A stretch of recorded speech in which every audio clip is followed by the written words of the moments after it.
And I think by keeping busy the way she did, she was able to integrate very, very well in the Women's Center and earned the good time that she was, most of the good time she was allowed to get by staying busy and being involved with the various programs.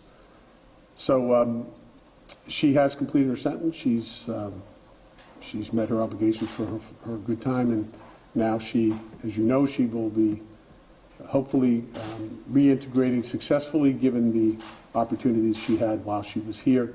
And again, I would say that she was a model inmate for the entire time that she was here. And I will open it up to any questions if anyone has any questions. What makes you use the words model inmate? What made it so she was like that? Well, we will have a model inmate would be someone we would consider to be free of any sort of disciplinary issues, someone who is focused on the rehabilitative process that we have here, taking advantage of any programs that may be useful, and spending their time doing productive things that we believe are really the essence of what corrections is all about. It's about, we're not here to punish people. That's been done by judges and juries. Our job when people come here, and the most important thing that we can do for public safety, is to make sure that people have the programs available and then take advantage of them. And she did all of that. So when we say model inmate, we talk about involvement in programs, no disciplinary issues, and she met that criteria for all of us. Sheriff, did you have any personal interactions with Michelle Carter, and so what were those? I did not have any personal interactions with her. Was her early release in line with what other prisoners who may have had the same behaviors in prison? Yeah, Michelle Carter's early release is based on state law. They're allowed up to 10 days good time per month.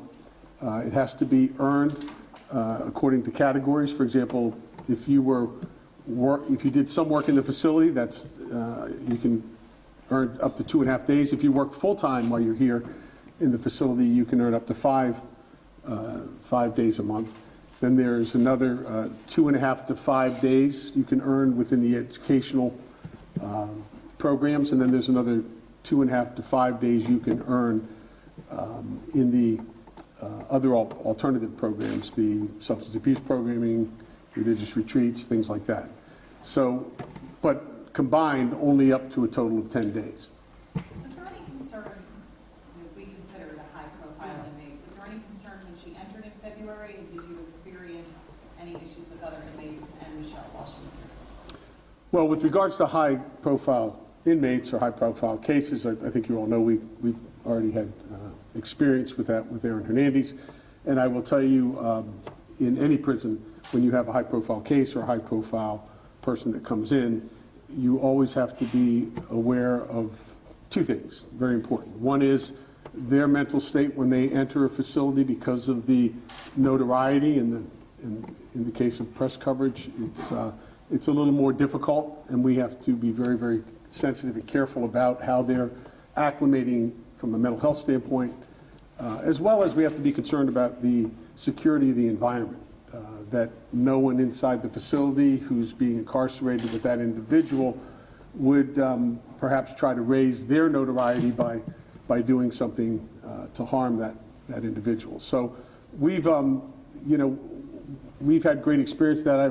I have an excellent staff, great superintendent who's constantly looking at those things ahead of time, making sure that to the point where if someone were a high-profile person like an Aaron Hernandez, and we made sure we knew who was going to be assigned to that unit, as well as had protocols in place. If, for example, he started to call somebody by their first name, the superintendent would immediately transfer that officer out so that the familiarity wouldn't start to enter in. So we get down to that finite sort of examination of high-profile cases when they come in.